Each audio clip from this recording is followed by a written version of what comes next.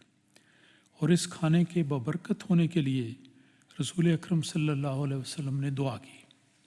اب کھانا شروع کرنے سے پہلے حضور نے دعا کی اور پھر فرمایا حضرت ابو طلحہ کو کہ 10 آدمی اندر بلا لاؤ۔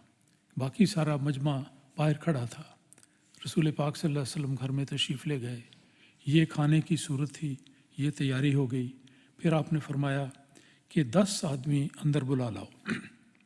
چنانچہ وہ 10 آدمی اندر آئے اور انہوں نے اللہ کے فضل سے معجزانہ طور پر یہ ہوا کہ سیر ہو کر کھانا کھایا۔